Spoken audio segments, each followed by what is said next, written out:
mensahe ang kailangan marinig ng mga Aries sa period na to, pwedeng nangyayari na itong magiging reading natin or mangyayari pa lang. Kung hindi man para sa inyo itong magiging reading natin, di baka para sa someone na malapit sa inyo o sa someone na kakilala nyo mismo. Baka may lumabas na gender mamaya, gawin nyo na lang energy. Masculine at feminine energy. Pwede rin naman na wag nyo nang pansinin. Ang gender, hindi ko masasabi kung anong magiging reading. Kung positive ba o negative. Depende sa kung anong mapipika kong energy. Walang masama kung papanoorin. Ang sun, moon at rising sign. Kasi baka alin man sa mga yan ay mag-resonate na sa sitwasyon nyo.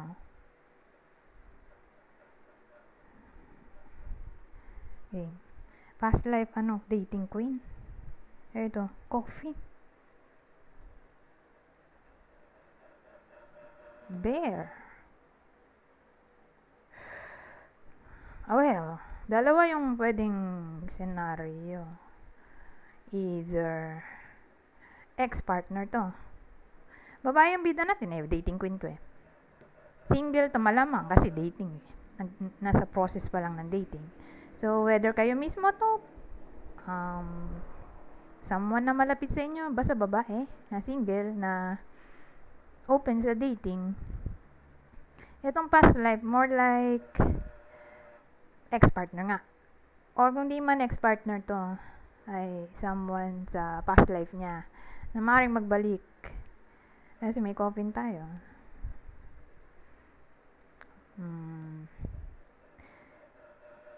Ngayon, pwedeng mayaman yun.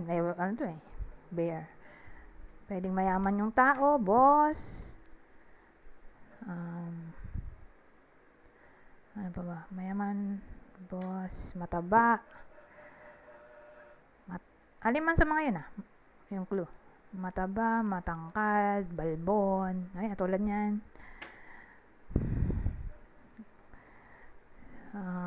Nasabi ko na yung boss, no? May position. May position sa trabaho. Maganda ang trabaho. Stable.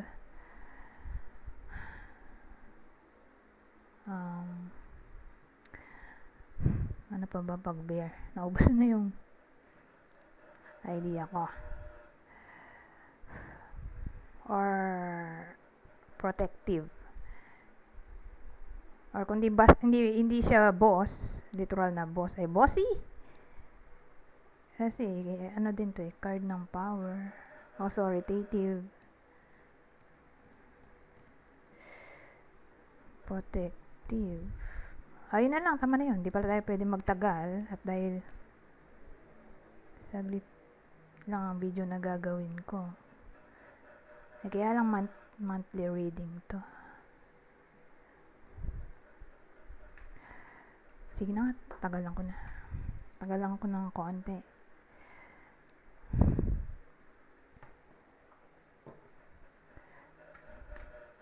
Kasi dapat 10 minutes lang, kaya lang naisip ko monthly reading nga pala to.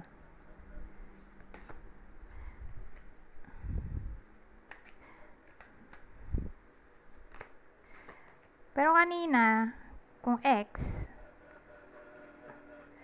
ito yung possible clue. X or someone new, di ba? Pero kung someone new, more like soulmate yun, twin flame. Kasi galing sa past life or karmic. So ito yung possible clue. Sagittarius.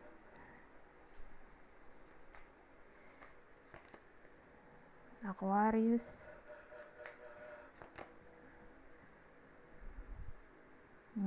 Aries. Saka to? Kaya din po foreigner kasi para siyang sa India tuloy. Ang batag doon. May pyramid. Israel. Ayun. Israel. Pareho kasing Israel? Teka, Israel nga ba yun? Pyramid. Sabi ko kasi internet, ano ba yan? Teka lang Pyramid. location around on earth. Egypt pala, sorry. Oh my god. Buti na lang tinignan ko sa internet, hindi napahiya ako. Egypt pala yun. Teka nga. Egypt. Ayan. Was a foreigner, specifically Middle East, or kung saan may pyramid. Ito, nakita ko dito. Pyramids are located across multiple continents with major concentrations found in Egypt, Sudan, Mexico, Central America, Peru, and China. Sabi dito sa Google AI, Gemini. Famous sites include the Giza Pyramid Complex in Egypt, the Pyramid of the Sun in Mexico, and Nubian Pyramids in Sudan. Basta yan, ha? So again, regardless kung saan, basta pwede rin foreigner to. Baka tawag dito, ma-connect sa ex-partner or someone new.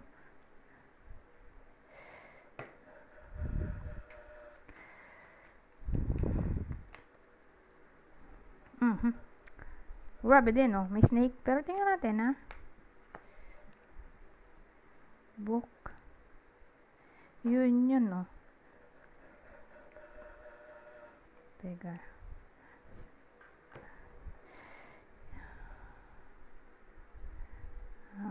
Union. Kaya laki kasi nung card natin, eh. Hindi na magkasya. Ayan. Union Communication. Snake. Book. Ano yan? More like reconnection or reconciliation.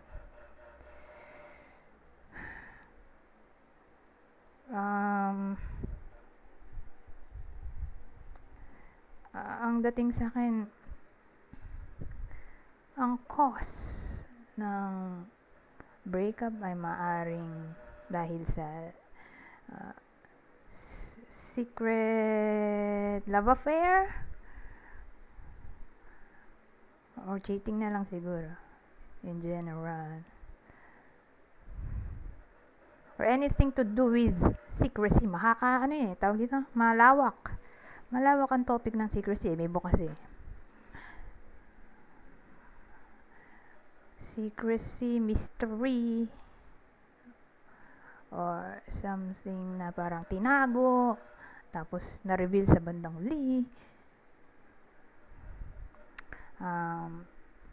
Masatulog. Wala na maisip. Ayun, reconnection or reconciliation. Pwede ring ibang clue ay may makikipag-ayos, probably babae. So, maraming pwedeng senaryo, ha? Dito sa pangalawang senaryo na naisip ko, babae yung makikipag-ayos.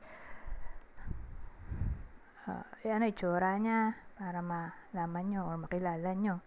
Kung kayo ba ito, kakilala nyo. Kasi dito tumama sa inyo, di baka doon sa kakilala nyo.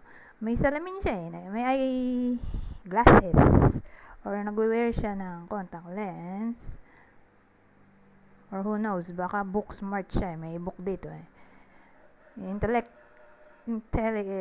intelligent or intellectual, or mahilig magbasa ng libro. May mga taong ganun, yung pocketbook.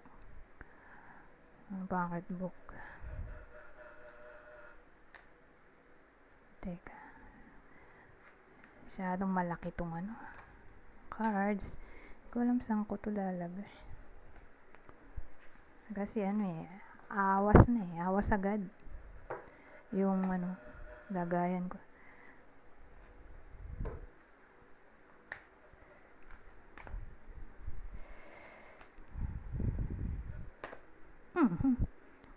Grabe din, oh. Triangle. Para siyang third party. Or, ayan, 3 people. Ay, gossip, oh. Ano meron dito? Ay, gossip tayo. Parang nachika yung nachika yung topic ng cheating, third party situation. Pero tingnan natin, ha?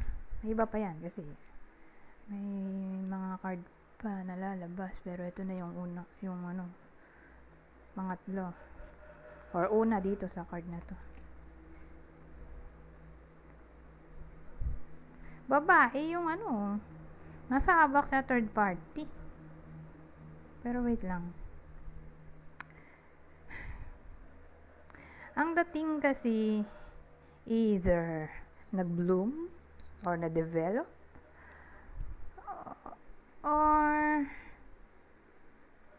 nag-bloom na-develop kasi may tree.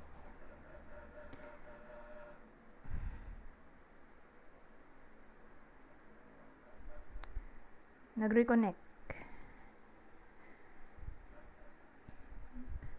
Nag-reconnect sila ng someone, let's say, from the past.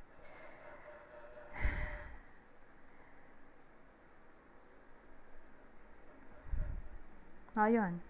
Kumbaga machichismis siya dito. So again, ang tinutukoy ko ay babae. Dahil may babae tayo. Siya yung machichismis dito na napasok sa third party situation. Yun nga, yung sinabi ko, either develop siya. Hindi niya sinadya, na-develop lang. Or kilala niya na kasi to or may awareness na siya na may third party na tong taong na-involved siya. May awareness siyang ganoon or ex-partner to na naging third party niya, kung siya yung in a relationship or siya yung magiging third party ng ex niya. Ganon. May triangle tayo.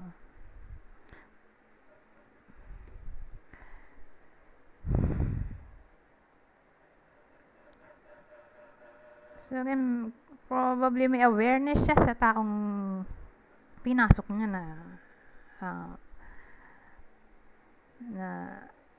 sitwasyon, may karelasyon na yun, o siya mismo may karelasyon, or ex. Kasi parang kakilala niya na to Someone na kilala na niya kasi ang tree ay ang dating sa akin growth siya kumbaga it takes time para lumago siya ng ganoon, tagal na yung pinagsamaan. Matagal na silang magkakilala. Ngayon, kung di man kayo to, baka someone na malapit sa inyo, babae nga. May clue tayo, babae. Or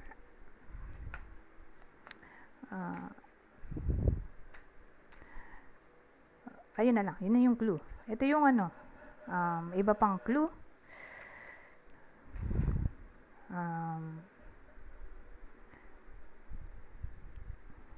Paano ba? Ito yung possible partner. Let's say, yung babae dito ay in a relationship. Ito yung partner niya. Scorpio, Aries ulit, specifically Aries, kasi mo ulit yung Aries, Capricorn.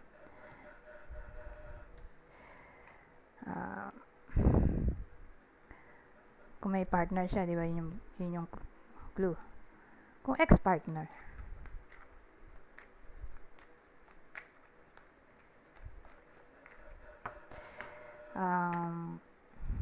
Capricorn, Cancer, Scorpio. So, meron na tayong partner, current partner, ex-partner, ano pa bang natin? Clue.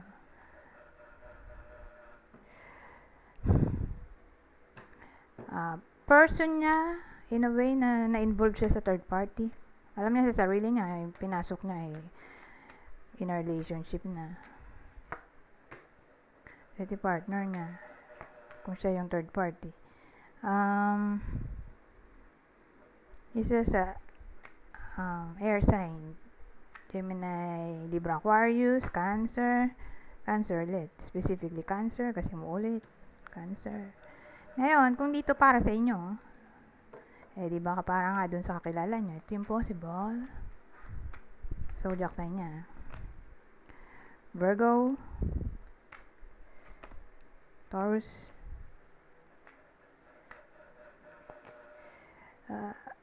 Virgo ulit. Virgo, Taurus, Virgo. Parang gusto sumama nito. Isa sa fire sign, Aries, Leo, Sagittarius.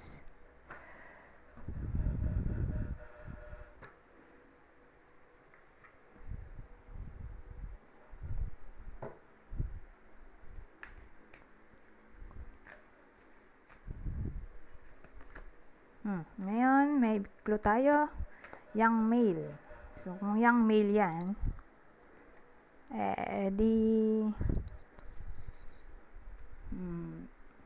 teenager to 25 years old. Or mas bata sa babae. Yung partner niyang lalaki or masculine energy. Children. Yan to. So, yung lalaki dito, young male, may anak na. Teka nga. Ang sikip eh. Teka.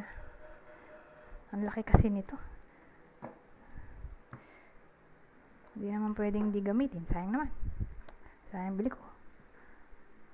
Bira ko din siya gamitin.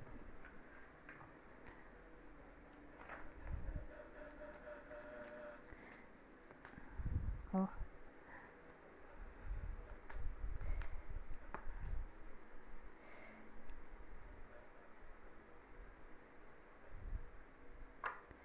Ano to? Fish. Stork. Grabe din kung 25 years, teenager to 25 years old na. May anak na agad. Tapos, ang clue nagiinom. Baka siya yun. Ito, alam nga naman yung anak yung magiinom. Diba? Ang bata pa nun.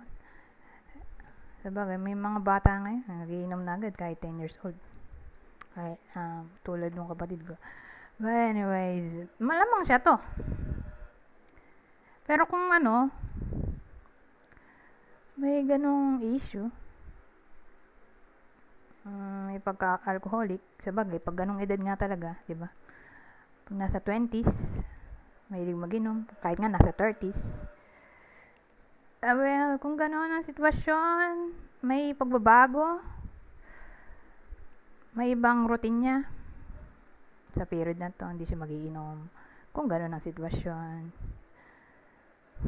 Ngayon, ibang case ay pwede ring may kinalaman to sa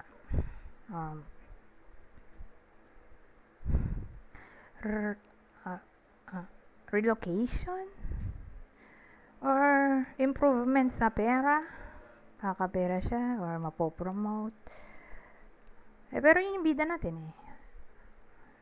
Or who knows, baka naman yung partner nyo ay, sabihin natin babae yung nanonood. Tapos ang partner niya ay mas bata sa kanya at may anak sila. Ayun, ganun din. Same lang yung sinabi ko. Marami kasing pwedeng case dahil ito ay general reading.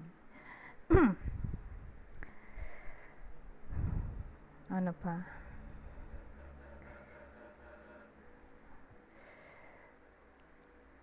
Ngayon, kung may business siya, may improvement dito.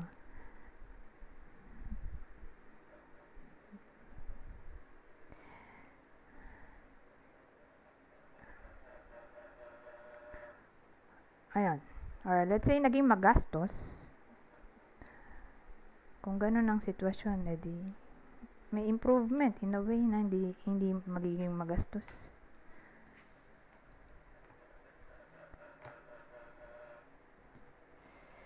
Ngayon, dito na tayo sa last na mga deck. Kasi isa lang naman ng dialogue ko dito. Pag-isahin ko na. Babasahin ko na lang tong part na to. Kunin nyo lang yung mensahe na sa tingin nyo ay fit sa sitwasyon nyo. Bale, general advice at prediction na to sa period na to. So, basahin ko na lang para mabilis.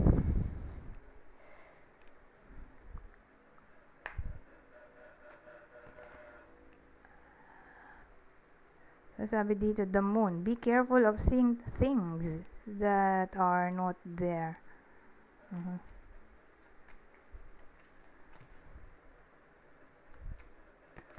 Eto.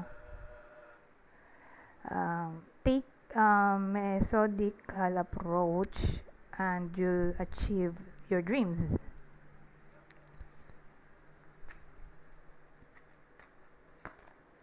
Eto. The Hierophant. Understand your beliefs, values, and boundaries. Gawin na nating tigapat. Ito. Ace of Swords. Speak your mind to solve your problems. Pero breakthrough nga sasabihin ko yun.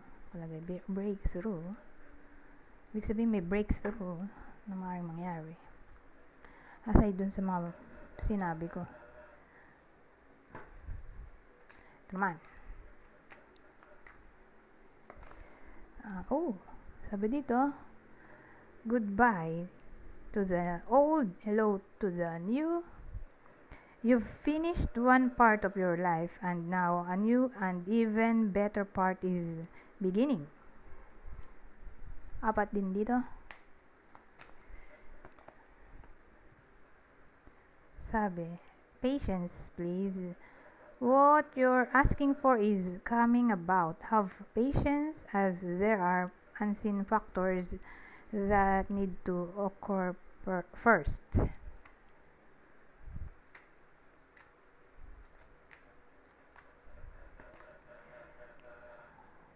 Eto. You've got the power. Use your abilities to resolve this situation. You can do it. At ang uli, the travel. An upcoming trip proves to be life-changing in positive ways.